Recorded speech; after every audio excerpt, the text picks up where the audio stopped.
Hey, welcome to the first podcast of the year. We have one hell of a show lined up for you today. We're going to talk about the notable people in 2022 that we lost. One specific one we want to get into today.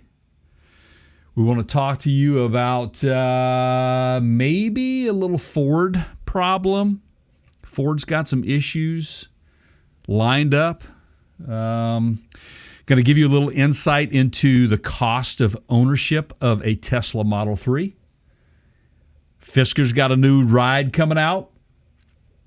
There's a Toyota coming back to compete with a couple of big names out there. We're going to talk about all of that and much, much more right after this.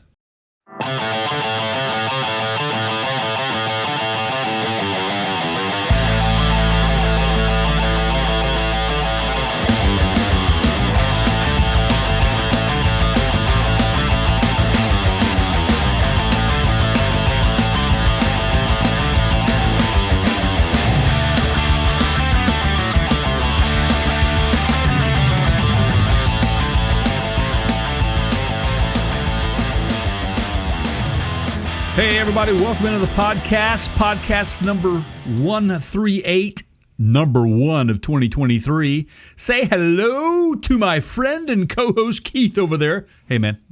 Did you say number one? Yeah. This is about saving the future of humanity. It is. This is what we do.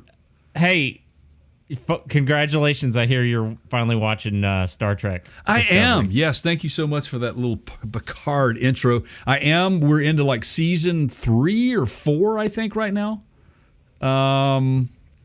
We stopped. Actually, we watched a couple last night. We stopped watching the Red Angel, where the Red Angel came into play and got contained for the first time. Mom, man. Right?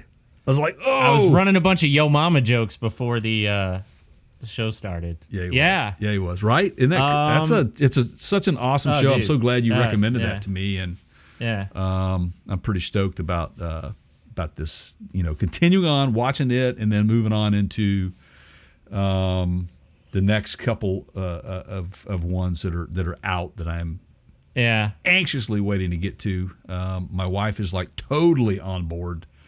And so we're able to kind of binge watch a little bit on the weekends. So it's kind of fun. And it's some interesting parallels there to what's going on in current events. I mean, yeah, it is. How so? And you know, why don't you talk about that? Elaborate a little bit. I mean, you got to remember, like so long ago, I started watching this. Yeah. I've moved on to other things, but.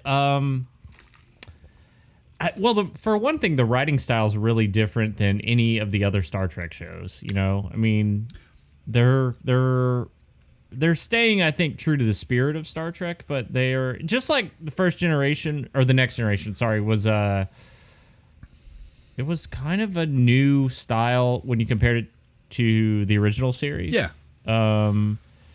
You have to do that, right? I mean, you can't keep releasing the same album every time, or nobody's going to buy your. Yeah, I mean, you have to grow. I mean, obviously, it's still based on Gene Roddenberry's original writings. I guess the biggest. This is kind of letting a little bit out of the bag for those of you that haven't seen it, but the thing that I probably like the most is that the star of the show is not the captain. Right. That we have this, and you're enough seasons in now that I'm not going to really ruin this for you either. There's this constant pursuit of a leadership role, and it's kind of like, I don't want it, but I do want it, but I don't want it, but... Yeah. And even the like thumbnail shows her like standing behind the chair. Yes. Like just, Right, which obviously we haven't gotten to yet.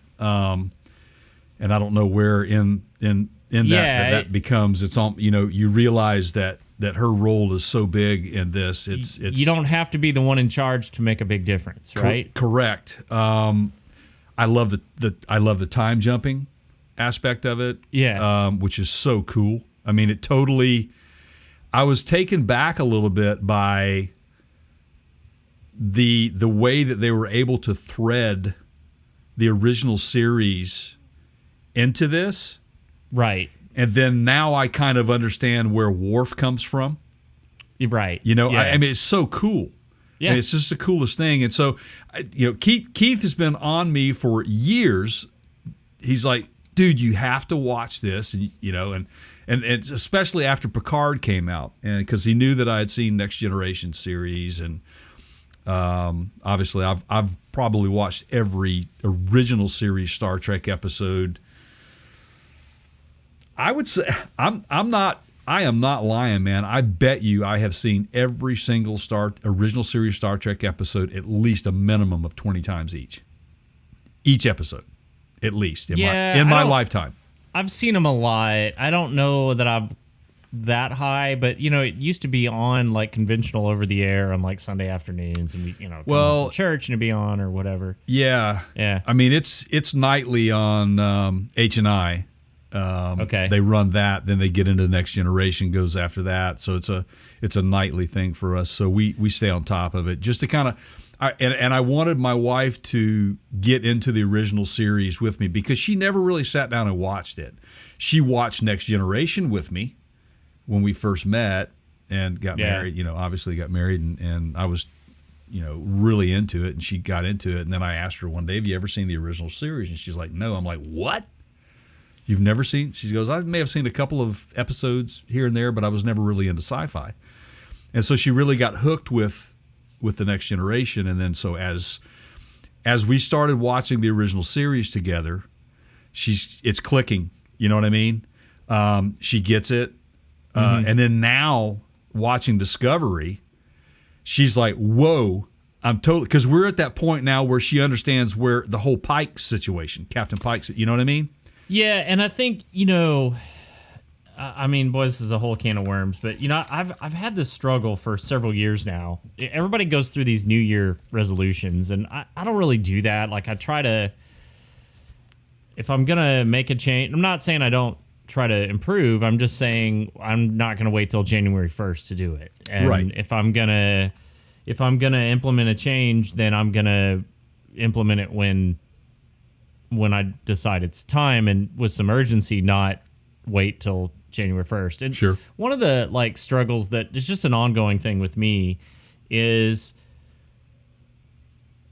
trying to make every day count, and I have this kind of guilt over it. The show has to be really, really good. Mm-hmm. And if I get an episode or two in, I'm just not going to give it that. You know, people do this thing all the time, and they're like, well, man, if you watch all the way to like the 8th episode or the 2nd season, it gets so much better. Nah, no, man, that's 15 hours of my life that I wasted, you know, that I could have been doing other. So I try to limit the number of shows that I watch, and by doing so, they have to count. You know, I limit my TV time. Totally makes sense. I get it. And every time, like, I mean, I got so far into this, and it was just like, it's still, it's so good that it got me into the spinoff with Pike, which is Strange New Worlds. And now I've like added that to but that's fine. It's worth it. Well, thanks for sharing that. Yeah. I haven't seen Strange New Worlds yet, so. It's good. I didn't spoil anything for you. I just told you it was a good show. Okay. All right. I mean, you already know Pike's in it because you're far enough along. And, yeah. Okay. Well, you're just coming off like I just totally let the cat out of the bag. The cat is still very much in the bag. In the bag? Screaming and why do people put cats in bags? I haven't quite figured that one out yet, but because I'm a cat lover, I like cats, man. I like dogs. I like animals. Period. So don't put your cats in bags, people. Yeah, I don't. That's could spend hours researching that. Let the cat get in the bag on its own, and let the cat get out of the bag on its own. Okay? Sounds like a TikTok video, right? Yeah. So, a lot of people, Jay, are doing these kind of State of the Union, so to speak, podcasters. Right. Like, here's what we're gonna do this year, or thanks everybody for being loyal and sticking with us. Well, another year. I mean, have you noticed this? Like, they're all kind of. Yeah, I have. Yeah. And I guess we're going to get into that a little bit. We've got we got a big story to talk about, but I haven't listened to Adam Carolla in probably years and years and years. Yeah. And he's going through a lot of changes on his show. He basically got rid of his two main cohorts, Bald Brian and Gina. I think this happened yesterday. Like, I found out about it on Twitter. Yeah. And he's moving to, like, leaving California. Yeah. Like, wow. moving the show. Is he going to Texas too? Probably. Yeah. Yeah. He's going to have grid problems. you know. So, go ahead. Me, I've been. Well, you've turned me on to a few new podcasts, which I've been listening to. But one that Colin and Samir just did They had a Zoom meeting with Elon Musk. Oh, did they really? I haven't heard that one yet. Okay. They broke this as their New Year thing. They were like, we got to sit down with a bunch of the Twitter execs and talk about how they can make Twitter better for creators. Yeah. And Elon Musk showed up in the meeting, and that was interesting. That's so funny, man. Those guys are like hitting it hard, dude. I love them. Congratulations to those guys, because they deserve what they are getting in popularity and following, because they are so good at what they do. Guys, if you haven't listened to them, please do so. They're fantastic. If you're a creator, you need to check those guys out. But I've been getting into, and the reason why, for personal reasons, there is a podcast called the Murdaugh Murders Podcast. It's Mandy Matney. Murdaugh, and it's pronounced Murdoch, which is weird. Murdaugh, it's AUGH, MURDAUGH, and it's out of South Carolina. It's kind of almost like a South Carolina's Chappaquiddick, if you will. And, dude, are you getting into true crime podcasts? Well, I'm into this one because I know the people that are being prosecuted personally. Okay, I know these people. Okay, I mean, it's so weird. I mean, there's a lot of, for me, listening to it going, God, I knew it. I just knew it, kind of, because I went to high school with these guys. Right. And anyway, you know what I'm saying? All right, so now that we've moved past, like, now that I've finally, like, pulled you alongside the train of the Star Trek Discovery. Yes. Like, Express. Mm-hmm. Yes. And now that you've told me that you're dabbling into the true crime, you got to be careful, man, because they are, like, you binge those suckers. Like, it's, and then you got to stay off Google. Because if these are recorded usually years before they're released, and you can go Google and find out, like, who done it, and it'll ruin the whole thing for you. Right. So I got two more for you after you're done with this one. Okay. But this is for everyone. All right. Okay. All right. And these are obviously not to take the place of the counter show. Like, you need to stay here. You have to stay here and leave us a good review. Yeah. But after you listen to ours, if you're looking for a true crime podcast, right? Up and Vanished, the original Up and Vanished. Are you putting these in right now? No. Okay. You're gonna text me. Yeah, I can put it in chat for you. Up and Vanished, and then the other one is Tom Brown's Body. Ooh, which I just finished listening to, which happened in Texas. It's interesting.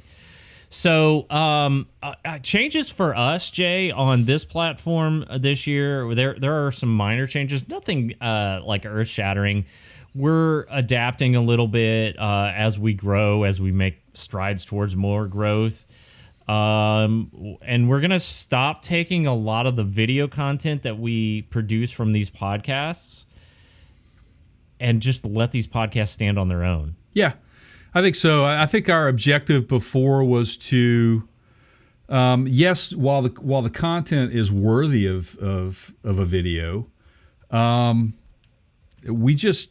this will allow us to really get into much greater depth.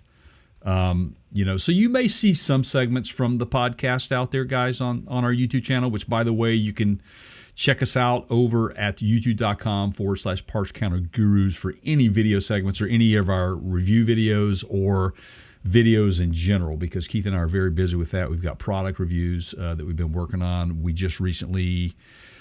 just recently did a product review on Black Widow ramps. Yeah. So... well, what's a Black Widow? Now, I mean, if you're gonna, so what's a Black Widow ramp, Jay? What are you talking about? Yeah, well, you just have to go to their No, come on. Just go to their website. You give me a little taste. Give me something. Well, they're in the world of motorsports. They're just basically ramps and lifts and dollies and those sorts of things for 2 wheels, 4 wheels, you name it. So if you're into, if you have the luxury of having a big garage, a clean garage. It doesn't have to be clean. You still need one of these. If I'm going to have a garage, it's going to be clean. Yeah, thank you. Yeah. Anyway, so, anyway, it's Power Sports. Power Sports products for the most part. If you are a fan of things of the two-wheeled nature. Yeah. So, I mean, my advice to anybody out there listening to what we're talking about right now is just keep following us. Subscribe to our podcast. You'll learn more about these guys. And like I said, Keith's got a video out there where he did a review on a nice product for motorcycles. So check it out. Like I said, youtube.com/Parts Counter Gurus, and you'll see that there. You can have a friend with a clean garage if it helps. And I do. And you do have a friend. I'm actually hoping we get to film some more stuff out of his. I hope you do as well. Yeah. That was a nice backdrop too. So make sure you buy him a beer for me, will you? Okay. I took one over last time. Okay. Left it. Yeah, he's got the cool fridge there and all that. Well, of course. A little bit morbid, but kind of sad. I'm jumping around here from 1 to 2 in your list. Okay. Because I just thought this through last minute, and I'm like, there are some significant people that we lost in 2022. Yeah, and we'll get into those guys. But I know where you're going, and yeah, let's just go ahead and hit it and just let's talk about this. Yeah. So,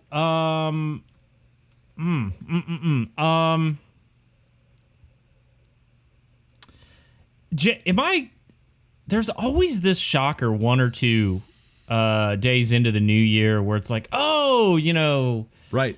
Betty White's not really. I'm just, like she got us all. Like she just didn't make it to her. It's like one day after she's almost 100. Yeah, and we've had in years past these like, just it's like you think you made it, you think you're clear. Like everybody kind of the list that Time Magazine or whoever puts out of notable deaths, and then you get this one surprise that comes across. Oh, that nobody saw coming. Just absolutely right? Gut punch. Yeah.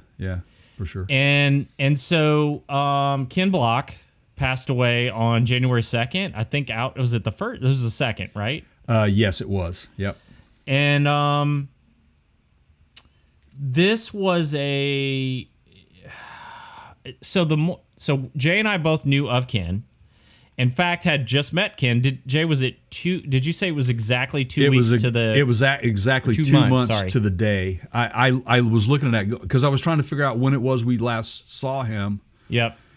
And then I started putting 2 and 2 together. Like, holy cow, man! I mean, it's like exactly 2 months to the day. It was the second day of the show, second day of SEMA. Okay. Yeah. Okay. So if you don't know who Ken Block is, you actually have probably seen his work. Oh. And he is most famous for there is something that he has been involved in that you know him from. Right. Let's just put it that way. So he's probably most famous for his Gymkhana videos on YouTube, which is where he's drifting rally cars, doing crazy stunts. And those are fascinating on a lot of levels because of the skill involved, because of the insane video work, the planning, just the amazing things that he's able to do in that vehicle. Right. He was co-founder of DC Activewear shoes, I think initially, boards, skateboarding type stuff, right? Yep. And the more I kind of watched this tribute feed come in on social media, the more I realized how far his reach was. And we're not talking, he was not pigeonholed into one thing. No. I mean, it was just, it blew me away, firstly, whenever you introduced me, because Keith, Keith is the one that introduced me to Ken Block. And I think it was Gymkhana videos that were on Amazon at the time. I think it was, and it was the Pikes Peak episode where they were. Yeah, here's a guy drifting up Pikes Peak. Literally, the edge of the tires is rubbing the edge of the. And I've driven that road, and there is no guardrail. There is no curb. No, it is dirt and then there's a drop off. Yeah, absolutely. I mean, it's a mile down. I mean, just to be clear, it's half a mile down. You could tell he was an adrenaline junkie. Yeah. I mean, that was what he did. He didn't start as a car driver. He started as he was a skateboarder, kind of just active snowboarder. Yeah. Mm-hmm. And then got into sports. And then got into rally and then action sports. Sorry. Yeah. It just got into that and X Games and I mean the list goes on and on and on. When I started for today's show, I just kind of wanted to make sure that we gave him the honor and justice he deserves. I started looking into the depth of Ken and what an amazing history or resume, if you will, that he had. I mean, I'm just absolutely blown away with some of the things that he's accomplished. He was a pioneer at a lot of the things that he did. Right. But the thing that really, really took me back so much, man, was how loved the guy was. Yeah. So, I mean, here you have somebody that, you and I in the automotive industry know, there's companies that you love, and there's companies that love you, and then there's companies that you just don't know, right? Or they don't know you.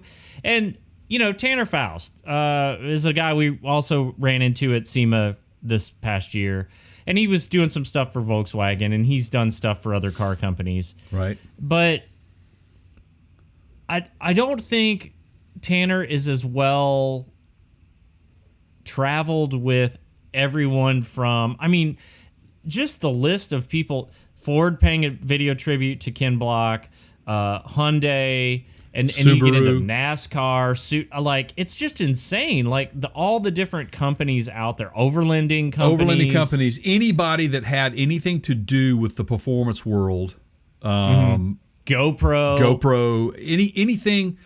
This guy was Jay Leno. This guy was end. a content creator magnet, man. You know what I mean? I mean, he, in my opinion, I think he was probably the catalyst for more of the automotive related content creators that are going on out there now than people will ever understand.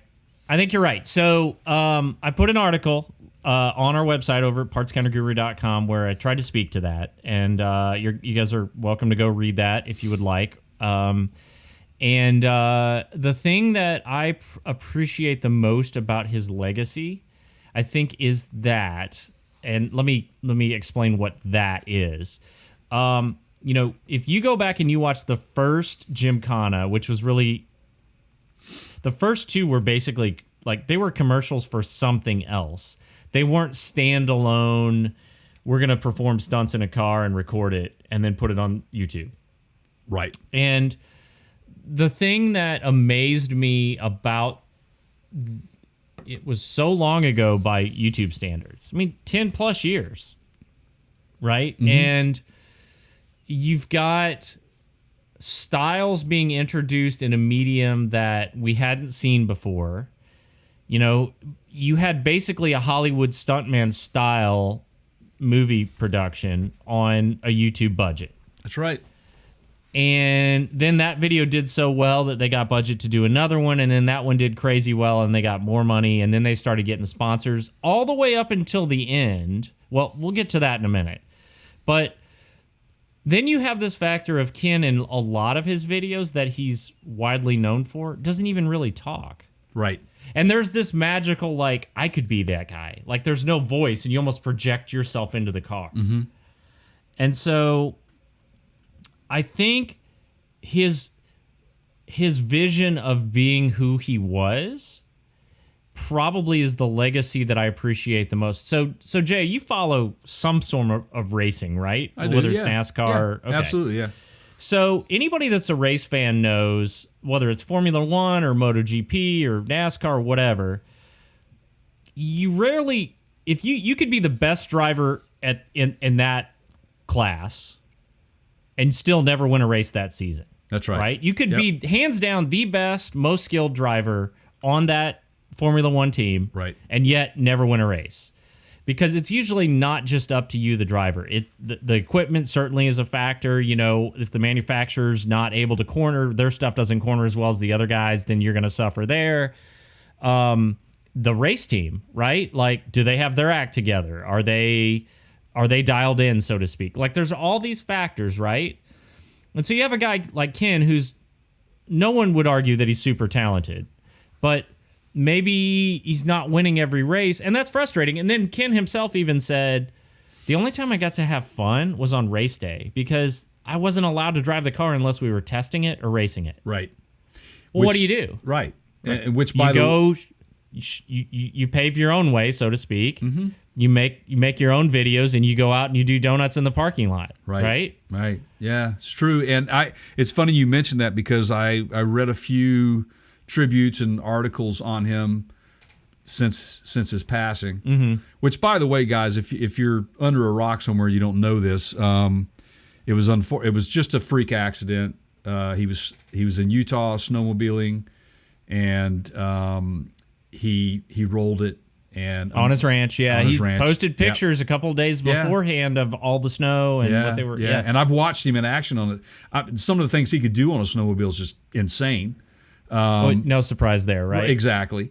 But unfortunately, and I'm sure this has happened countless times to him, where he's rolled it and was able to roll it and stay in one piece. But unfortunately, the weight of the snowmobile hit him just right. Unfortunately, and killed him on the spot. But it's very unfortunate to the automotive world, the racing world, F1 drifting, rally cars, all that stuff, man. I mean, he will be sorely missed. People man. that weren't race fans or renters. Mm-hmm. Fans of cars. Right. And whether or not you followed any of those things, you could look at what he was doing there and go, that's awesome. Mm-hmm. And there was an element of humor involved, and there was an element of, risk and all things that it was like, I could be a skateboarder and watch those videos and go, yeah, that's cool. I'd watch another one. Yeah. Yeah, absolutely, man. And it's so, back to, us just seeing him at SEMA. As you followers of ours know, you subscribers of ours know, if you're not a subscriber or a follower, you need to do that. If you've stumbled across this podcast, make sure you hit that subscribe button for us, please. We're on every major podcast platform out there. So please, and you can go to partskinoguru.com to do that, or you can find us, Parts Kind of Gurus, on any major platform. But we were at SEMA this last November, and we have a schedule. Keith and I sit down and methodically put in place what we are going. Our time is very valuable.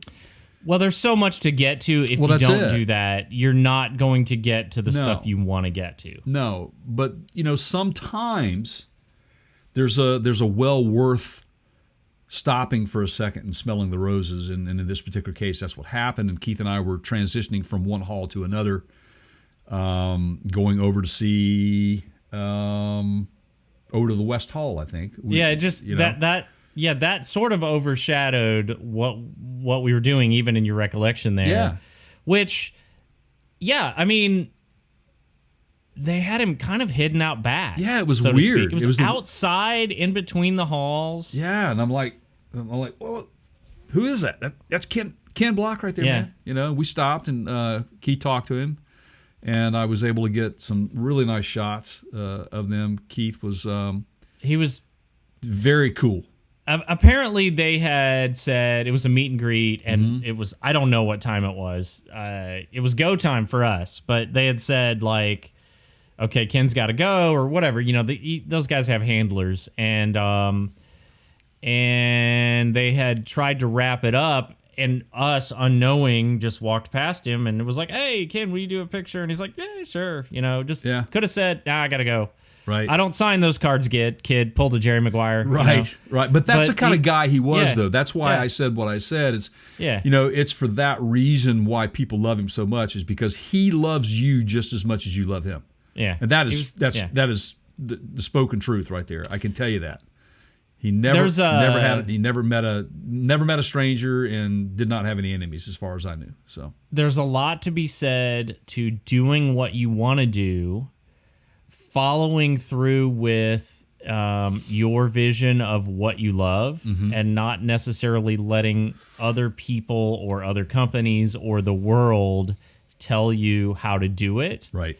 And I think the thing that we both marvel at is how all of those external companies still love him. Oh, absolutely. He was doing it his way. Yeah, and you made a comment to me, yesterday as we were putting together the show for today and wrapping that up. You were just blown away with all the tributes that were going on. Oh man, yeah. And I said to you because Keith and I we share things.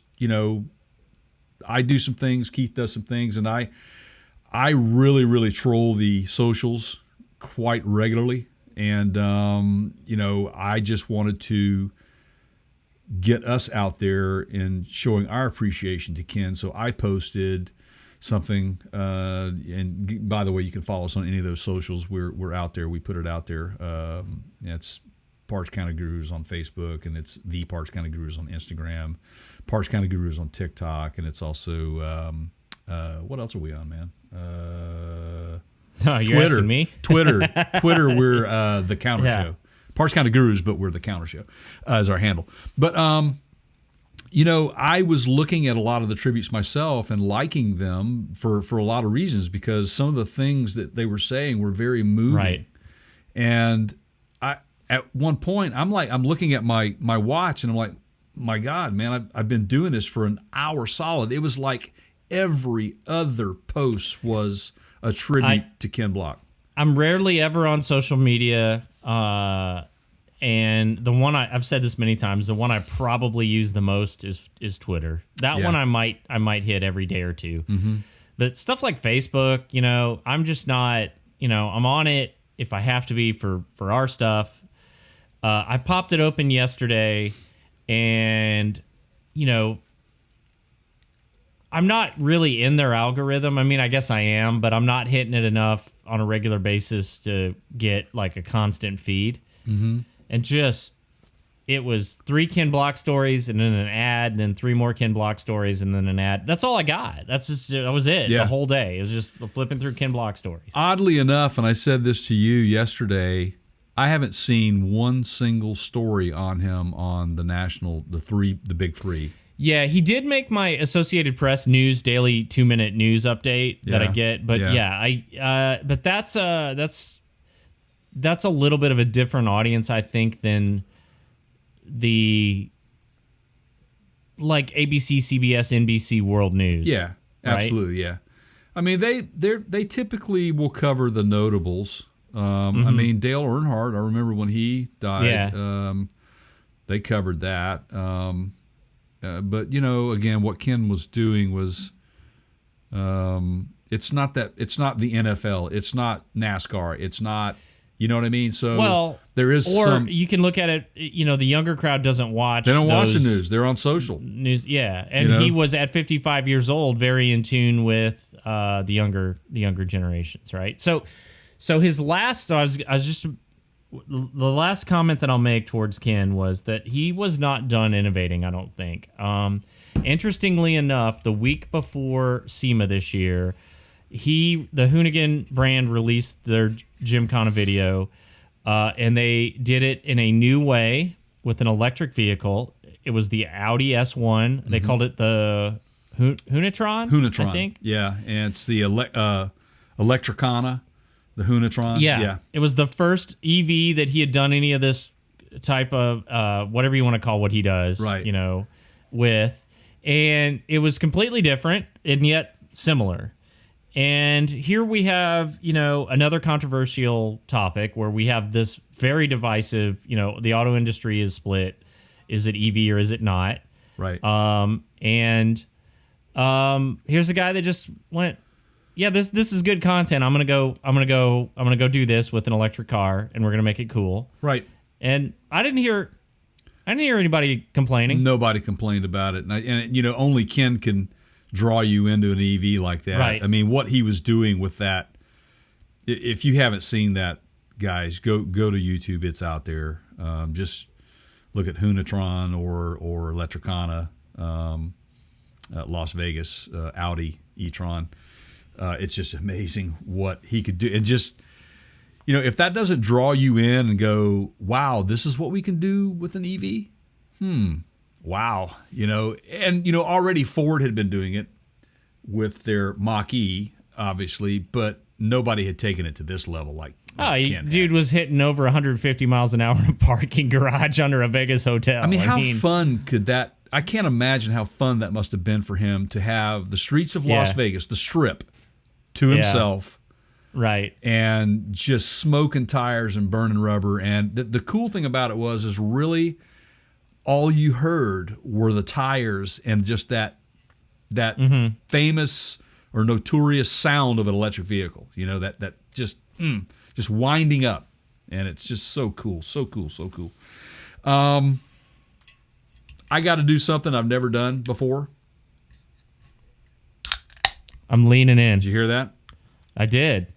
I've never had a Monster Energy drink, but today, in honor of Ken Block, may you rest in peace, sir. Our thoughts and prayers are with your family. Cheers. Yeah, so Monster was a big sponsor of his throughout his career, and wow, that's Jay pretty good. had the idea. This is going around actually a lot on social. So it definitely makes you want to run out there and dive off a helicopter with a bungee cord, right, Jay? Yeah. I'll be the first one in line for that, man. Yeah, man. What a fitting, sweet tribute for Jay, a guy I know that's really not into that sort of a beverage, but yeah. Well, I did get the sugar-free one, so at my age, I need to make sure. Ken was 55. I'm very close in age to him. Yeah, I'm actually a little older, so. But which kind of made me feel good. You hear people say all the time, 60's the new 40. Yeah. And I do believe that. I think I think age is definitely just a number, and I think with advancements and understanding the human body a lot better, we're able to take care of ourselves a lot better. And any minute now, Ted Williams is going to get a new body, and then we'll be. Yeah. So, Jay, who are you going to miss that we lost in 2022? Oh wow! Who are the top of your list? Wow. Well, truly, man, for me, I was a huge Fleetwood Mac fan. Yeah. Christine McVie was, she was like the fifth Beatle, if you will, too, to some degree. You know what I mean? That just kind of in the background, or more of a George Harrison. Yeah, but I think she was more. There would be no Fleetwood Mac without her. I think she was more critical to that band's success than she ever got credit for. Absolutely. And great writer. You know what? I would argue this. This show is about to get controversial, ladies and gentlemen. I would argue that. Okay, I'm going to set you up in a trap here, Jay. All right. Okay, you ready? I'm ready, man. Jay, who's the most popular female singer from the band Fleetwood Mac? Obviously, Stevie Nicks. Okay. Thank you for taking the bait. So I go. You pick. Okay. Mm-hmm. If you need a suggestion, and I'm not saying you, Jay, although you can play along too. But everybody playing along at home, go pick a Fleetwood Mac album. If you're not sure, you just want me to pick one for you, just go get the Greatest Hits album. Right. Sure. Yeah. Because that's a good mix of all the stuff we know. Yeah. The majority of the hits that you know and love, right, on any album are going to be Christine's. Mm-hmm. And she is going to carry the vocals on most of those songs. Absolutely. Yes, Stevie Nicks has her hits, Gypsy and all that, right? Yep. Rhiannon. Yep. But most of the ones that you love, those are Christine. Absolutely, they are. If she didn't sing on them, she definitely wrote them. Oh, yeah. She was a big part of the success of that band. The story behind... She could write the hooks for them, man. Absolutely, she could. And the story behind how Stevie got into the band with her... He was a husband at one time. Right. Boyfriend, husband, friend again. Right. Lindsey Buckingham is who we're talking about. But they if you've never seen the documentary Sound City, it was Dave Grohl's first documentary that really got him into the realm of documentaries, and it's an amazing documentary. Okay, now I got to go watch that because I haven't seen it. Right, so it's called Sound City. It is a very, very famous studio in Van Nuys, California. Watch it, and if you don't believe that studio was great, or if you didn't know about it, now you will understand why. The reason why that band happened as we know it, the modern Fleetwood Mac as we know it, the Rumors album, all that stuff, was because of that studio. Mick Fleetwood is, the drummer, wanted a great drum sound, and he had heard that this particular studio had a great drum sound. And it just happened to be the same studio that Lindsey Buckingham and Stevie Nicks had free time there to work with and do their work. They were not only artists, but they were musicians for other bands. Sometimes they would do fill-ins or backup vocals and stuff like that. But Mick Fleetwood went there specifically to check out the room and just fell in love with it. And so the engineer there was showing off some of the sound that they could get out of the room. And it just happened to be Buckingham Nicks, their solo album, or not solo album, but their album that they had just released or something like that. And he, really liked the guitar player. He said, I want to book time here, but I need a guitar player. Who is this guy?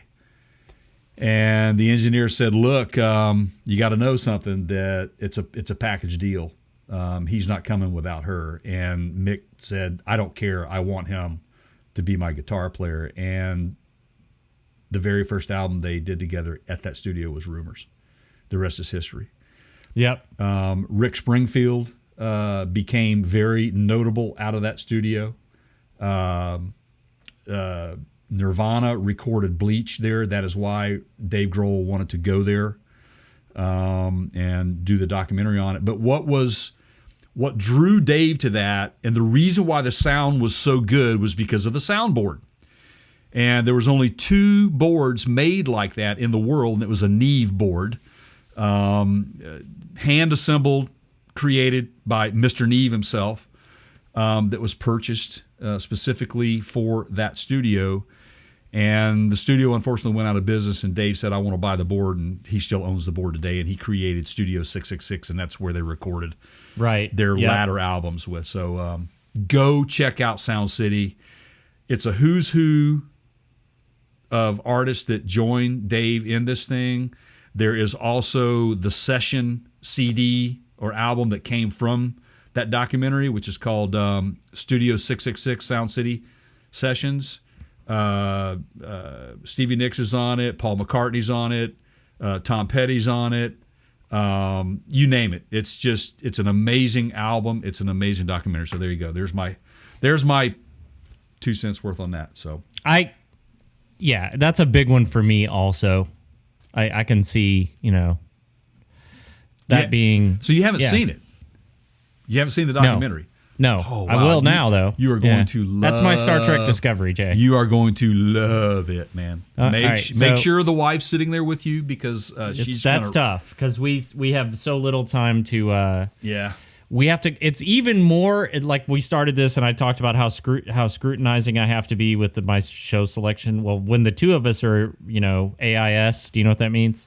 Go ahead. Adult ass and seat. Oh, ass and seat. Yeah. We have to be even more scrutinizing, because it's like it's miraculous. We did make it through all 8 episodes of Wednesday on Netflix, which I freaking loved. Okay, don't go there yet because I'm. Yeah, it's Tim Burton. It's in my queue. It's in my queue. Yeah. So, you'll I think you'll enjoy it. So, Jay, ask me who I'm gonna miss the most. Okay, yeah. guys, I don't know if you caught that or not, but I just got my cue. The cue cards are up.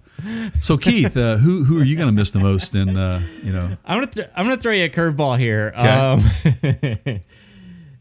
If you see this coming, dude, I'll buy you a beer. I'll buy you a beer anyway, but I'll buy you 2. I know who it is already. Go ahead. The first letter is L. Oh, no way. Yeah, and I know, no way. And I know no why. No way. I know why too. Because, no way. Because mind blown. You have ridden on her property. Yeah.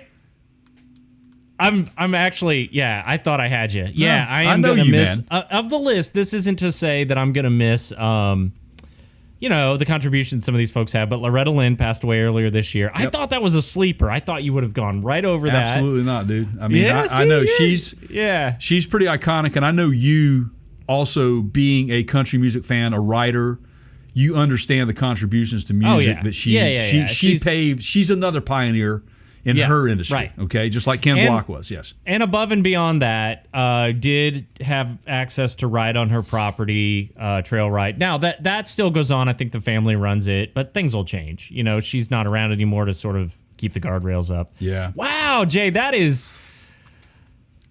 Oh, man, did I just like, blow the show's your mind? over, dude. That's... Yeah. Yeah. We did right. we did lose quite a few musicians. Coolio was one that we lost. Mm-hmm. Coolio goes back. I mean, he started out, I think, in the early 90s. Yep. Fantastic Voyage was a great tune, man. But, and see, Keith, if you guys know us, you've listened to us, you understand that Keith and I both have that common thread of the love for music. I don't have any bad taste in music. I love music. I think music is a good taste, and no matter what it is, don't let it fool. If Keith can convince me, right? You know where I'm going, right? If Keith can convince me that you're going to like this, I'm like, oh, no way, man. But I did. So I mean, you know me just as well as I know you in that regard. But we lost Queen Elizabeth. Yeah, that's a big hit, man. I mean, that. So she was the queen for most people living on this planet right now for the entire time. If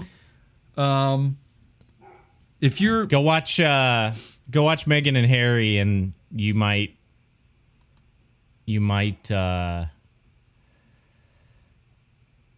an interesting new angle and perspective, I guess, is the word I'm looking for. Yeah, I don't disagree with you.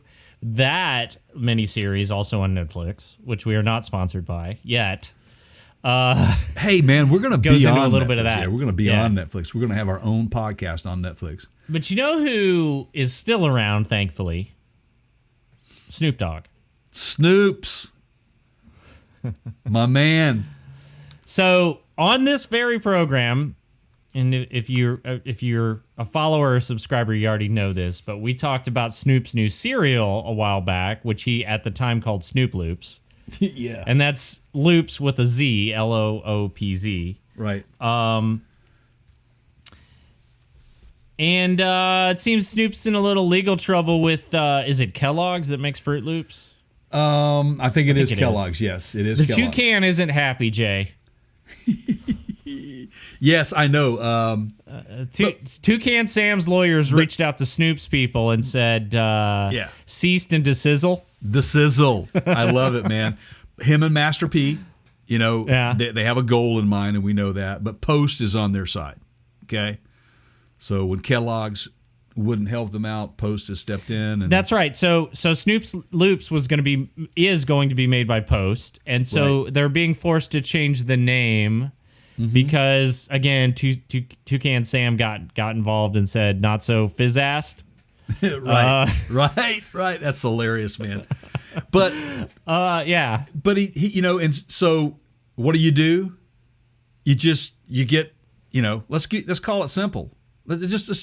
We'll have a play on words with the cereal names themselves, right? So it went from Snoop Loops, and it's actually going to go under the brand of what we call Snoop cereal. Okay. Yeah, it's fine. It's simple. I think that as long as he's still making TV shows with Martha Stewart, I'm good. I don't care. The names that they came up with for these, and we'll tell you what they are in a minute. But it's Snoop has his own brand of foods. It's called Broadus Foods, and you guys know Snoop. I mean, if you don't know who Snoop is, you're under a rock. He pretty much lays it out there. He grew up in the hood, man, and he, it was not a glorious, situation that he was into, but he loved it. He loves his background. He loves where he's from, and he's extremely intelligent. He is a marketing genius. He's an awesome singer, rapper, songwriter, producer, engineer, actor, celebrity, period. I just want to be Snoop, man. I mean, for a day. Can I be Snoop for a day, man? I want to hang out with Martha. He is another one of these that sort of created his own. Right. He paved his own way. Right. He was authentic. Absolutely he is. So you got to love the guy. He is what he is. He doesn't put on any airs, which is what I love about Snoop. Mm-hmm. You get what you get. And if you don't like it, you can faux shizzle somewhere else, man. That's what he'll tell you, I think there's a theme here of just people that refuse to compromise, right? Mm-hmm. They go out and find a way to do it the way that they love to do it. Right. And you can study to be the best cello player or the best race car driver, what have you, and go compete in that. And you may do well, and right. If you commit yourself to it, you may be the best. But, like Ken pointed out, if you're not having fun, if the only time you get to have fun is on race day. Right. I mean, he is a philanthropist, and he gives back to the community. He knows where he came from. He'll never forget where he came from, and this is why he does what he does. I just like to watch him be him. Yeah. I think that's the thing I love the most. He is what he is. And you got to, even if he wasn't famous and I ran into the guy and got to know him, it would be like, oh, man, I want to hang, just a cool guy. But right. What I want to point out with this is that how conscious he is of, most people don't have the means sometimes to get what they need, and he's very aware of that, and that's why they give back to the community. So him and Master P wanted to do this, and they talk about it. There's a YouTube video out there. You can check it out where they've renamed the cereal, but they make it very clear that their cereals will be part of the WIC program, which they were both part of growing up as kids. And if you don't know what that is, you're very fortunate. I think it stands for Women and Infant Children, correct. If I'm not mistaken. Right, it's to aid. I used to, in high school worked at a grocery store and was very familiar with that. Yeah, and so it's a very heartfelt introduction of a product for those folks in need, but he wants to make sure that they get it in your big outlets like Walmart and Target and Albertsons and your local mom and pop stores. They want to be there. But what I found, let's go over the names, right? All right, so please. The first one coming out, and it's supposed to be this June 2023, it will be available, and it's going to be called Frosted Drizzlers. Frosted Drizzlers. So they're really similar to Frosted Mini Wheats, I believe, is what they are. And here's how good they are. In this video, and you have to watch the video, they're eating this stuff dry, man, and they're just loving it and talking about it and explaining it to it. I can't do it justice. You have to go watch their video. Another one is Cinnamon Toasties. Everything with a Z here, guys. Yeah. Now, this is the video you're talking about. It's got they have the 3 bowls in front of them. And yeah. Okay. And they're dumping the new cereal. They're talking about renaming it. They had to rename them and all that stuff. And then Fruity Hoops. That's the Fruit Loops, their version of a Fruit Loops, but it was going to be called Snoop Hoops, I think, and or Snoop Loops or something like that. Yeah. But they made them, they had to change the name, so it's going to be called Fruity Hoops. But, man, oh, and also the other thing is I think that Master P pointed this out, that it will be the first black-owned cereal company, is what they said, which is awesome, man. I love that. Good for those guys. Yeah. We sit here, we talk about pioneers. We've talked about 3 pioneers in a row. Ken Block, Loretta Lynn, and Snoop Dogg. Pioneers, man. Yeah. Icons. And they're wonderful people. Yeah, I just think if you're going to spend your, this is the theme, we've kind of stumbled sideways into for this show, is if you're going to spend your time consuming, learning, absorbing, these are the people that you want to pay attention to. Yeah, absolutely. I'll throw a fourth one in there that I know you didn't see coming, because I feel like that I just got to come back from this whole Loretta Lynn thing with something. That was totally I mean, you totally, how many cards are in a deck? 52, and 52, I picked one, and you totally called it there. Yeah, right. Yeah. It's a 1 in 52 chance. So there's a musical group called Black Violin. Have I told you about these guys? No. Okay. It's the same thing as like a Ken Block. 2 classically trained. You're never gonna guess what they play, Jay. You're never gonna guess. I don't know what. It's trombone. Okay. No. Okay. Right. It's in the name. Jeez. Okay. Yeah. Okay. So. Forgive me, guys. I'm slow. I'm a little slow today. Yeah. Right. Classically trained violinists, I guess. Mm-hmm. They play the violin. They're classically trained. Okay. And these guys, you basically, when you go down that path, and this is something I'm kind of familiar with, having being a classically trained musician myself and completing, having a degree as such, you're gonna be essentially railroaded toward you're gonna play that instrument, like a stringed instrument. You better be good enough to be in the symphony. Right. Now, every major city has a symphony. Some of them are bigger than others. Some pay more than others. Mm-hmm. It's just like sports or anything else, right? The better you are, the bigger your paycheck. Right. These guys said, nah, we're not doing that. And they went out and they basically paved their own way, and they mixed pop culture, sometimes pop music, with classic violin style. And I've literally heard them mash up like Vivaldi. Oh, wow. With some current music. Wow. And they're amazing instrumentalists. Yeah. And one of them sings. Mm-hmm. I mean, they both sing. One of them sings really well. Yeah. And it's innovative. So you had a choice, everybody. You could do what the professors and the mainstream told you to do, which is just keep practicing, and one day, kids, you might be good enough to join the symphony. Right. Or you could do what you thought was fun and go, they've even mixed up some current, I don't know that they did Snoop or Master P, but there was some hip hop in there. Yeah. And they're just, I awesome. love this stuff. I got to check them out. Yeah. I mean that. Yeah, you can get them on Apple or whatever. So there's several things today that I have got to sink my teeth into that you told me about. So I will definitely get in that. You got to make sure you send me the list. But another pioneer. I'll just put it on the mention on the podcast page. Yeah, that works. Yeah, another pioneer that we lost also. And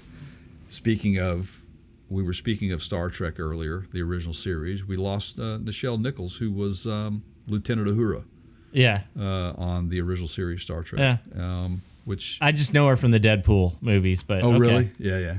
Oh man, she's hilarious. She plays a blind lady in the. It's great. Don't go in expecting Uhura, because you're gonna be shocked. But yeah, we lost Tony Dow. Leave It to Beaver. Oh yeah. Wally. That was wait, who was that? Oh right. What a dumb thing to do. I bet you wouldn't have done anything like this if Mom and Dad were here. Yeah. That's him, man. That's him. We lost Olivia Newton-John. I do not have any grease drops. Sorry. We lost Bernard Shaw, who was an awesome journalist. I watched him for years. I remember watching him for, even back in the 70s, man, as a kid growing up. He was one of my grandmother's favorites. So she always Loved that guy and always commented on how well he presented a story and interviewed people. James Caan. We lost James Caan. Yeah. Wow. I mean, it's just the list is unbelievable. Wow. Ray Liotta. Yeah. Wow. It's a nice tribute to him in the Field of Dreams game that they play in midsummer in Iowa, right outside of Dubuque. Yeah. And they've done it for 2 or 3 seasons now, and they did a nice tribute to him. Interesting fact, I was at I can't remember the year. It was in the 90s. I think it was the late 90s. It was the year that Milwaukee hosted the All-Star game. Mm-hmm.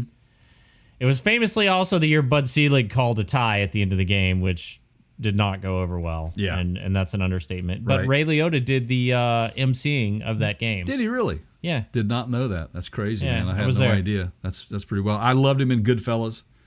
Big fan of that. That was a great movie. We lost Gilbert Gottfried. The Aflac Duck. Yeah, just he was one of a kind, man. We lost another pioneer in the country music industry, which was Naomi Judd, mother of Winona. And what was the sister's name? Ashley? Ashley, there's actually, I think there's 3 sisters. They live Yeah. well, They live in your area, yeah. yeah, right down the. In fact, I've been shopping in the mall there and run into Winona a few times. Oh yeah, we've all. Because I used to go to church with them. It was quite the spectacle. is that right? Yeah. Yeah. But Naomi was, unfortunately, she had some mental health issues, and we lost her due to that. But gosh, man, the list is, we can't sit here and go over all of them. But Estelle Harris, which was George's mom on Seinfeld. Mm-hmm. Gosh, man. I mean, and then the worst one for me, just a gut punch outside of what just happened with Ken Block. And of course, he's actually going to be listed as 2023, not 2022. But was Taylor Hawkins from the Foo Fighters. Mm-hmm. Very sad. I saw Taylor Hawkins before he joined the Foo Fighters, and not with Alanis Morissette. I saw him before he was with her. He was with a group. It's the front lady. Lead vocalist was Sass Jordan. Saw her at 328 Performance Hall, which is no longer in Nashville, which was a great venue. It just so happens they were playing that night. We were going to see Pink Floyd at Vanderbilt Stadium on the Saturday, and they were playing that Friday night. I had no idea. I had never heard of Sass until my friend said, "Hey, we got to go see Sass Jordan," and there they were. And then, of course, I remember that show very well. We lost also this year. They just shut their doors. Technically, it might have been December 31st. Mm-hmm. Exit In. Oh, wow. Yeah. Wow. Man. Yeah, that was an iconic.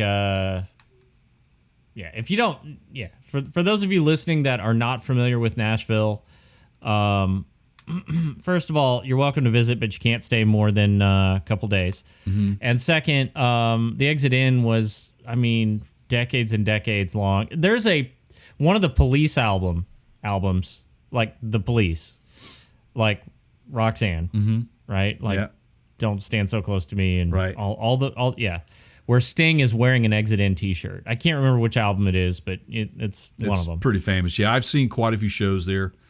Saw Dwight Yoakam. I think Dwight Yoakam was my last show there, but I saw King's X several times there. I got here's one for you. You've heard of Brooks and Dunn. Yeah. Right? Yeah. They just played Ronnie Dunn. They just played the Nashville ball drop there in guitar. Oh, are they back together? Okay. Yeah, they did. Well, they did the New Year's Eve thing in Nashville. That's funny. I live in Nashville and we didn't get that feed. I got New York and Orlando and and New Orleans. Anyway, was standing outside of the Exit Inn, previously mentioned one night, and there used to be a like a TGI Fridays right down the street, right across the street, right there. Yeah. You know where I'm talking about. Yeah. It was like right on Elliston. Yep. Okay. And I think there's even a Logan's Roadhouse over there. And yeah, that's changed a little bit, but yeah. There was a famous burger joint that Jimmy Buffett what was loved it? The over there. Pancake Pantry was super famous. Oh no, that's down the street. Yeah. But it's it's in the same area. So standing outside of the Exit Inn, and this black Viper pulls up. This was probably 1998, 99. Yeah. Ronnie Dunn gets out and offers me $25 to watch his car for him. Watch, not wash. Watch. Keep an eye on. That's funny. And I told him no. Wow. I mean, I was like, dude, I'm not watching your car for you. Like, Yeah. you know, Too give much me the keys. And, give me the keys. Too much liability there, right? I mean, what's in this for? I was just like, nah. Can I drive it? I'm not here to. I didn't look at my calendar today and go, I think I'm gonna go hang out down on Elliston Place tonight, see if any celebrities show up and try to flip me like a $20 bill. That's so funny, man. But that's so Nashville, though, right? I mean, it's yeah. Nashville is infamous for that encounter with famous people. Yeah, I think I was probably 25 years old. I mean, like that. I cannot lie. I mean, I've taken a leak next to Rodney Crowell. At the Nashville, I mean, you Nashville never know, International right? Airport, man. Yeah. I looked at him and I'm like, oh, Rodney. Sorry, man. You know, can't help it, but I'm a big fan. Eye contact at the right. Yeah, well, that's a whole other podcast. You know who Rodney Crowell is, right? Yeah. Was married to June and Johnny's daughter. Whichever one of her three daughters and Carter. Right. Cash. Roseanne Cash. There you go. That's it. See, look at us, man. We're like, should we start another podcast, a spinoff, and just get into music? Nah, because people try to come here and get a map, and I don't want that. All right. Wow. So there you go. A lot of people. Where do we go from here, Jay? Well, why don't we talk about how somebody explains to people giving facts, because you hear a lot of bloated lies out there about the EV market. And when I say that, it's all of you guys out there, all of you people out there, if you don't have the facts, you don't even need to be commenting. Some of the stuff that you guys come back with about... Well, where's the fun in that, Jay? If I'm informed, then... it's just everybody's looking for an argument. You can't throw gas on the fire. For no reason. You're fighting something that you're not going to win. And it bothers me. But anyway, this guy, his name is Ricky. He is a 2-Bit Da Vinci, has a media channel, has a YouTube channel, and he's a Tesla owner. He's owned a Tesla Model 3 now for about 3 years, and he's put about 60,000 miles on this thing, and he wanted to share with everyone the facts of his ownership. And honestly, I got, when I started looking into it and I watched the video, he's extremely thorough in detail about a lot of the phobias that folks have about ownership of an electric vehicle. And he also puts to rest some of the BS about it's going to cost me more than a gasoline version of a car. So just to kind of give you guys, so here's the deal. He owned it. He's owned it for 3 years. Still owns it. He's put 60,000 miles on it, and he's had a couple of things go wrong with it. One thing that went wrong with it was there is a cover in the front, like a rock guard or just keeps debris away from the battery, and all that stuff. It kind of came loose because the Tesla Model 3, when it sits on its 20-inch tires, it's a really low profile. So it's kind of low to the ground, and you hit a bump, a pothole, or whatever. That thing, it worked itself loose, so it was flapping at 60 miles an hour it would flap and like a bumping sound. He said that, Tesla did come out and they checked it out, said that if they could replace it on the spot or fix the problem, it'd be a $500 bill. But it turns out it was a lot more damage to it than that. And so it would have to go into the shop to get replaced, and it was going to cost them around $1,500. But in the meantime, they completely removed it until they could get the part in. But as time went on, he never took it in, and it's never been a problem for him. So he never encountered the expense. The other thing is the battery life. One thing he pointed out, after 60,000 miles, 0 issues with the battery. As with anything, electrical, you're going to have some degradation. Mm-hmm. And in this case, with the batteries, he said he lost about 65-mile range over time in those 60,000 miles. Ownership of 3 years, which is understandable. It's age, but that could also be some driving habits. They do software updates. Keith and I have talked about this on this podcast, where they may change with a software update, they may take a little away from you or add a little bit, cut systems off, just change a few things to make that work better. The windshield, he had to replace the windshield, which was at a cost of $934. Windshield chips was mainly the reason. Said it was like a chip magnet, if you will. But I own let me just say this, guys. That has absolutely nothing to do with the fact that it's an electric vehicle, okay? I have a gasoline engine vehicle that my windshield is a chip magnet.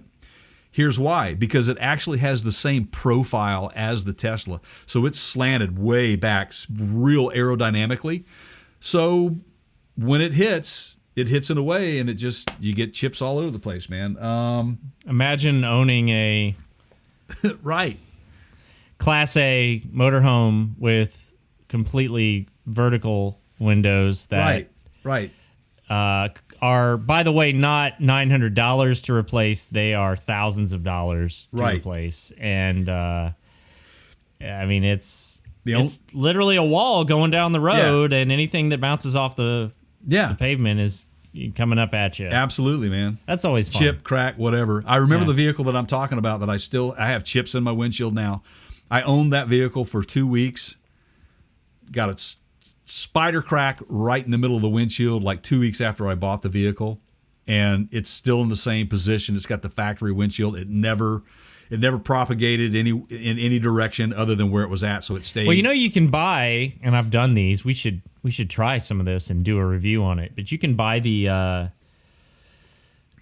It's basically a resin that you suck all the air out of the chip, and then you fill, and it's UV cured, so sunlight, right? Mm-hmm. And it fills the crack, the chip, and so it takes all the air out, fills it with a solid, and prevents the crack from spreading. It's not going to disappear. You're still going to be able to see that there's a chip there. Right. I don't know. I'd shoot a video on that. Yeah, let's do it. Do they work? Hey, I don't know. We can find out. I've got a crack waiting to be repaired, man. So whenever you want to, just fly on out, pal, and we'll shoot a video on it. But here's the big one for me, man. Like we say all the time, when you have an electric vehicle, you take out the minor maintenance stuff like oil changes, just a number of different things that break. Just brakes. You were going to say brakes. Brakes, tires, right, tires, just stuff oil like that. Oil changes. Right. So the only thing. Well, Jay, EVs don't have brakes. Right. Yeah. We're going to go out of business because EVs are coming in. They're going to. Yeah, we're never going to change a. Somebody, set of brakes. For those of you, somebody actually posted that on one of our videos on YouTube. Am I remembering this correctly? Yeah. In the comments or something. Yeah. And they were serious, or I think they were serious. Right. They were serious. It was weird. All right. But you were trying to make a point, and I think I derailed your point, which is... My point is that... internal combustion maintenance, right? Yeah. So oil, just anything like that. Just belts, hoses, all that sort of stuff that is not, for obvious reasons, is not something you have to worry about. You have a cooling system, obviously, on, that sort of stuff. But this is just stuff you don't have to worry. You don't have to worry about transmission fluid. It just stuff like that, guys. Okay, so the big thing is cost of ownership overall, right? TCO, total cost of ownership, long term, right? And let's talk about gas costs. Okay, so he put it in perspective for you guys. Okay. He, in his using Tesla supercharger in the 60,000 miles, he spent $2,509. That was 3 years. Mind blown right? On that. Yeah. With his home charging station, he spent $1,104 for a total of $3,614 worth of charging costs. Over 3 years, right? Over 3 years. Over 60,000 miles. 60,000 miles. Yeah. Which is actually kind of over the annual average. Yeah. That's $20,000 a year. Most people don't drive on $20,000 a year. As someone that doesn't drive much,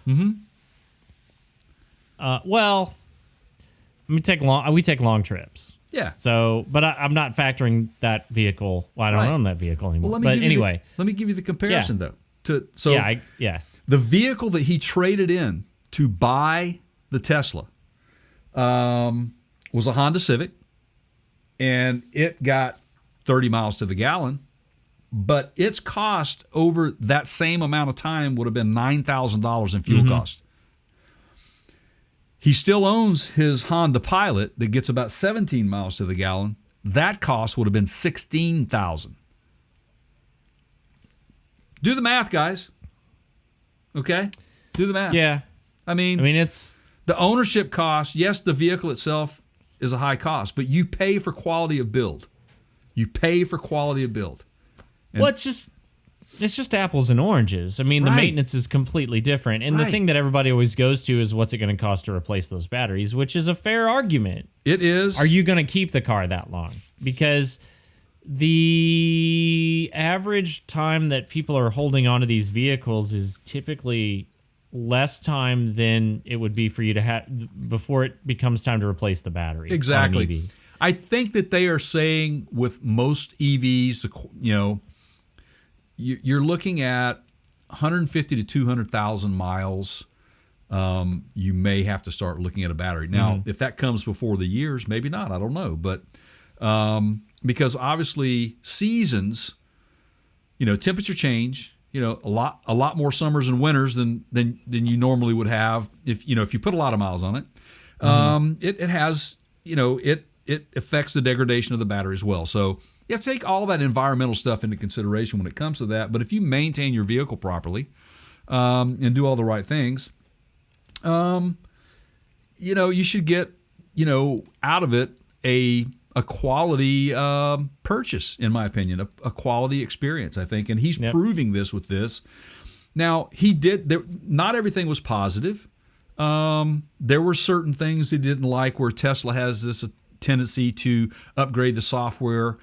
And he gave a great analogy. It's like with an iPhone, for example, where a certain user interface changes. When there was perfectly fine, they moved it over to another side of the screen. The difference is you can turn that off on an iPhone. Correct. With Tesla, you get what you get. And so that's where you have to, be a voice, speak up and let Tesla know, hey, I don't like this. And the more and more people that say that, then they'll go add another software update to it. But I just think that this is a great story and probably a really, really good example for anybody who's on the fence about buying an EV, or anybody who thinks they know what they're talking about. They don't even own an EV, so the only thing they have to go off of is, the posts that get put on Facebook, and you're just going to chime in and say, "Nah, I'll keep my 1969 Ford F100." Which is great. That's fine. You've got one. Keep it. Yeah. Keith and I have always said on this very show, we are not anti-gas engines. We are not anti-EVs. We both think that there's room for both. And I think that if our society can figure that out and accept that, there is a purpose for each one in their specific usage. So, there you go. So anyway, I just thought that was a great story to share with everybody, and that's that's 3 years. And again, he really hit on quality of build. The reason why things cost money, so much money, is because quality of build. Yeah. And if you want to spend $25,000 on an electric vehicle, then you're going to probably have some issues. It's going to be noisy. It's not going to be comfortable to drive. Yeah, it's $25,000 in this electric vehicle, and it'll get the job done, just like a Pinto or just like a Chevette back in the day, you know what I mean? Or a Corolla, Toyota Corolla. That's what we're talking about. But when you start getting into your higher-end vehicles like a Tesla, a Fisker, or even a Cadillac Lyriq that's going to be out, we should be seeing them out on the road soon. There you go. Those things are expensive for a reason. Right. So quality of build, guys. So it's an investment, no doubt, and I know that's hard for most people to swallow, that the expense is so great. But I do believe that as technology advances, costs will definitely drive down. It's gonna open the door for another possible shift in the market, which is how long are people going to hold on to these vehicles? Right. If it starts heading more towards 10 years, I can see where that changes a lot of things in the industry, because they're not going to sell as many cars every year. There's going to be, lenders are going to finance for longer periods of time and so on. And so it remains to be seen. But obviously the build quality drives the price up. I mean, this is almost a podcast in itself, just to dig into those things. Absolutely it is. Absolutely it is. Well, pal, we've got little time left. What else do we have to talk about? We probably have choice, man. We probably have one story. You pick. All right, well, let's just go with the okay, so I feel like Ford's getting a bad rap here. Now, I guess let me present the facts, and then I can walk you through why I said what I said. Which is and I'm looking at this from Motor One, but it's public information. Motor One's not the only one that broke the story. Ford had more recalls in 2022 on their vehicles than any other auto manufacturer. Right. And so while that's true on the surface, you got to look what drives that. Yeah. So are we talking? We're talking a lot of these are voluntary recalls, right? Correct. So you almost want them to do those recalls. Like, just because they did a lot of recalls doesn't mean they're more broken than another car company. Right. I mean, this is almost a whole other podcast about some of the rhetoric that goes on within this industry about this stuff. Yep. Am I right? Yeah. That's a whole podcast in itself. Yeah. So, yes, Ford was number one in recalls. Okay. But that's being presented as Ford has the most problematic vehicles. They're the most defective. I don't know that that's necessarily the case. There are manufacturers out there that choose not to do recalls. Right. Toyota 4Runners from 2019 that the 3G chipset stopped working and they just left it be. Right. Right? Yeah. I mean... Yeah, it's crazy.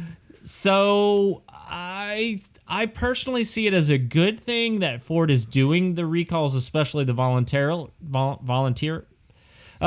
Whatever. You guys know what I mean. Voluntarily. Easy for me to see. Yeah. Voluntarily easy for me to say. But there are problems in there, right? The Bronco engine thing is legitimately a problem. There are some other issues. And these are all new platforms, too. So that's something that people need to understand. And also the fact that Ford is the number one truck seller. They produce more pickup trucks and sell more pickup trucks than any other manufacturer in the world. Period. Yeah. And so numbers are up. That doesn't make the product bad. It just means they sold a lot of stuff. And you sell more, you take more returns. Amazon takes more returns than whoever number two is, right? I mean, yeah. I mean, their Mustang Mach-E, the numbers prove that it's an extremely popular vehicle, and they had some issues coming out of the chute, and we know that. But Ford took it upon themselves to go ahead and right it instead of sitting on it like some of the manufacturers do and not really do anything for you. Now, granted, let's talk about the hybrid Ford Maverick pickup truck, the small pickup truck with the fluid leak that they just decided to drill holes in the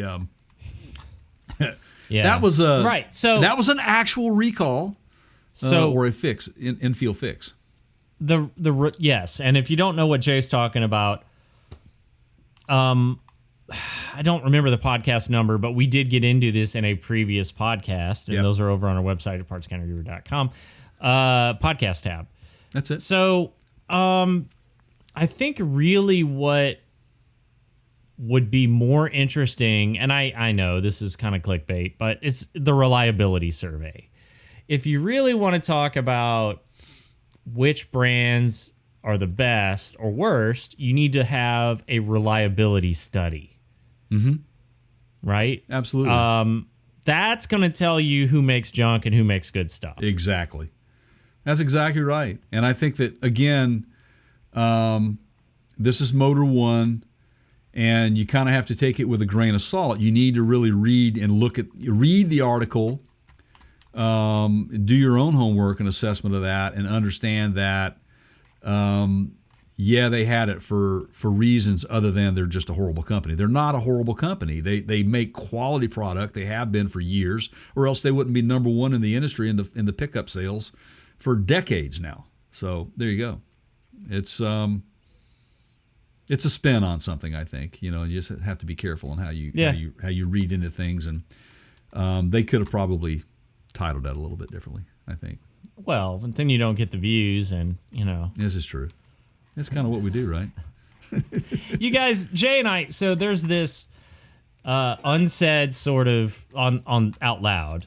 Jay knows what I'm talking about. We have this conversation weekly, if not daily, where there's a line that we are typically not willing to cross to get views or clicks that we feel like it cheapens the brand, I guess. I'm kind of speaking for Jay here, but there are people out there that will literally post the word bye or goodbye on their video and, Chicken Little you into watching it because you think that's their last video ever. Right. And there are 3 more out the next week, and so it happens all the time. It happens way more than most people realize.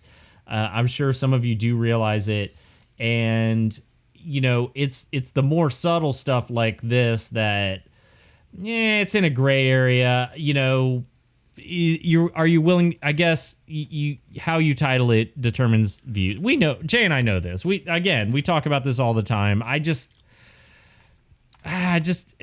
doesn't sit well. I have such a hard time with it. No, and you're pretty forthcoming with how you feel about those situations, and that's why you and I work so well together too, because we're on the same page. We try to give you the factual information, and we work hard at what we do. We don't, there's no clickbait in our tool shed. We just don't do that. We work hard for that. So. If you want to try it and see what happens, our next video, we'll just title it "Jay drove his car off the cliff and died and blew up," and I don't know, whatever. Right. And we'll see. We'll just see what happens. I don't know. Right. But, yeah. Right. I'm sure. Leave your comments, everybody. Which, by the way, I'm sure Ford will be fine here, guys. Just let's put that out there. They're not going anywhere for a long time, as far as I know. Wow. I'm trying to think what else I could possibly say right now, because I just want to say to everyone out there how thankful Keith and I are for what we do. We're very appreciative that you guys listen to us and you are subscribed to us. We do this because we love doing it and we want to keep doing it. And what would help us is if you guys could go to our store on our website, partscounterguru.com, or our YouTube channel, and we have some hats there. Buy one.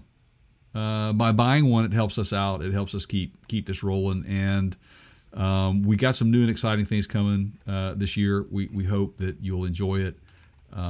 We are trying our best to give you guys the best experience that you could possibly have in a podcast and also on our YouTube channel. So make sure you hit the subscribe buttons on every single platform that we're on, any form of media that we put out there. And just know that we really appreciate it, and we're glad to be here in 2023. It's going to be a great year for all of us. So I have one thing to add to that before we wrap, and that is if you don't have the funds this month or want to spend this month on a piece of merch on our website, that's okay. You can wait until next month.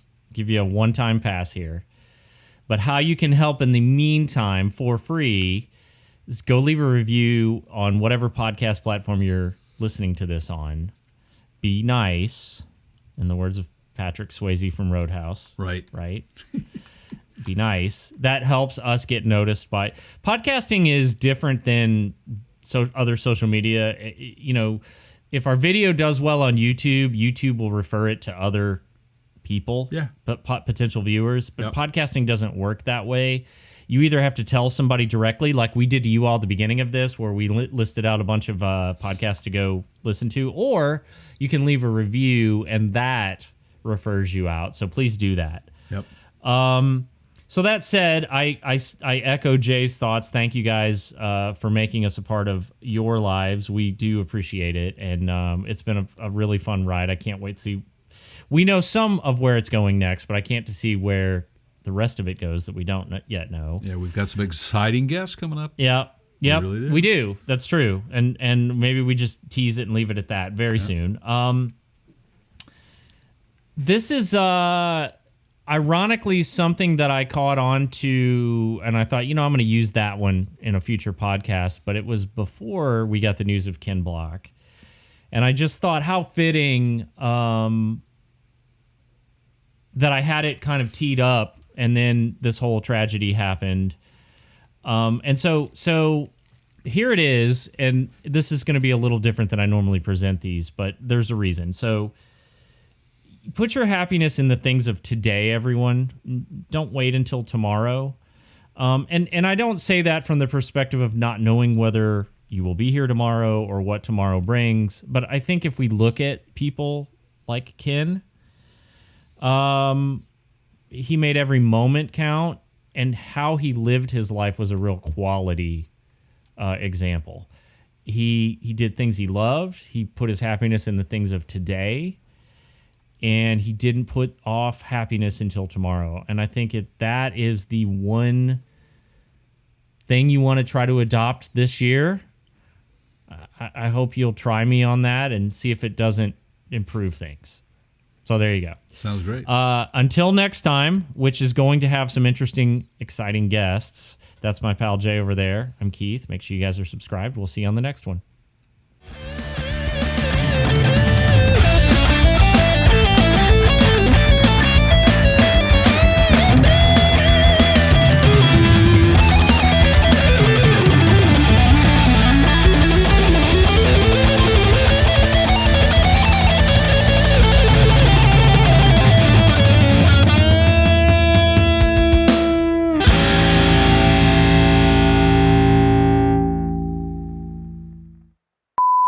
Is it recording? It looks like it says I'm in the show and all that shit.